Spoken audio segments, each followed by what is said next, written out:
జంగారెడ్డిగూడెంలో గోకుల తిరుమల పారిజాతగిరిపై వేంచేసి ఉన్న కలియుగ దైవం పద్మావతి గోదా సమేత వెంకటేశ్వర స్వామి ఆలయం శనివారం భక్త సంద్రమైంది.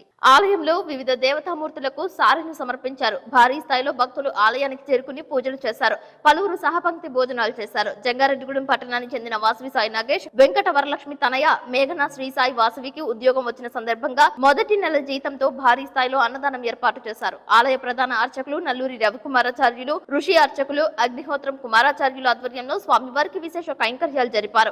ఆలయానికి విచ్చేసిన భక్తులకు ఉచిత ప్రసాద వితరణ చేశారు. వికాస తరంగిణి సభ్యులు సేవా కార్యక్రమాలకు సహకరించారు. దెప్పకాయలపాడు గ్రామానికి చెందిన వికాస తరంగిణి సభ్యులు దేవతామూర్తులకు మధుర ఫలాలు, తీపి పదార్థాలు నైవేద్యంగా సమర్పించారు.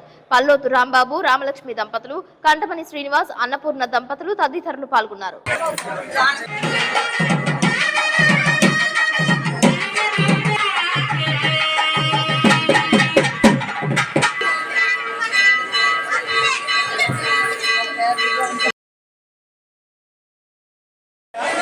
గోకుల తిరుమల పారిజాతగిరి శ్రీ వెంకటేశ్వర స్వామి యొక్క దేవస్థానంలో జరుగుతున్న ధనుర్మాసోత్సవ కార్యక్రమాల్లో భాగంగా ఈరోజు 20వ రోజు. ఈ సందర్భంగా కొయ్యలగూడెం మండలం దెప్పకాయలపాడు గ్రామ శ్రీ శ్రీ శ్రీ త్రిదండి శ్రీమన్నారాయణ రామానుజ చలిజీ స్వామి వారి యొక్క సేవా సంస్థ వికాస వారి యొక్క ఆధ్వర్యంలో గోదా అమ్మవారికి ఆలయంలో ఉన్న సమస్త దేవతామూర్తులకి కూడా విశేషంగా సారి కార్యక్రమాన్ని నిర్వహించడం జరిగింది. ఈ సారి కార్యక్రమంలో అమ్మవార్లకి స్వామివార్లకి విశేషంగా పూలు, వివిధ రకాలైన ఫల పుష్పాలు మరియు వస్త్రములు, పసుపు కుంకుమ ఇవన్నీ కూడా సమర్పించడం జరిగింది. విశేషంగా భక్తులు ఈరోజు స్వామివారిని దర్శించుకున్నారు. గోదాకృష్ణ యొక్క అష్టోత్తర అనుసంధానం అనంతరం స్వామివారి యొక్క సారిలో వినియోగించిన ద్రవ్యాలన్నీ కూడా ఆలయానికి విచ్చేసిన భక్తులందరికీ కూడా వినియోగం చేయడం జరిగింది.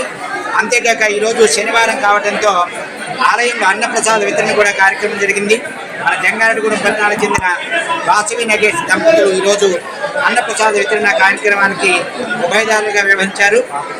ఈరోజు కార్యక్రమం ఇంత వైభవంగా జరగటానికి సహకరించిన భాగవతోత్తములందరికీ, ముఖ్యంగా దెప్పకాయలపాడు వికాస తరంగిణి భక్త బృందానికి కళాయుధమైన వెంకటేశ్వరుడు గోదామ్మ వారి యొక్క అనుగ్రహం పరిపూర్ణంగా లభించాలని కోరుకుంటున్నా.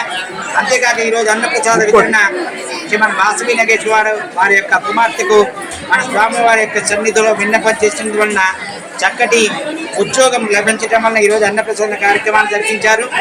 ఈ కార్యక్రమం వైభవంగా జరగడానికి సహకరించిన భాగవతోత్తములందరికీ కూడా మరొకసారి ప్రత్యేక ధన్యవాదాలు తెలియజేస్తున్నాను.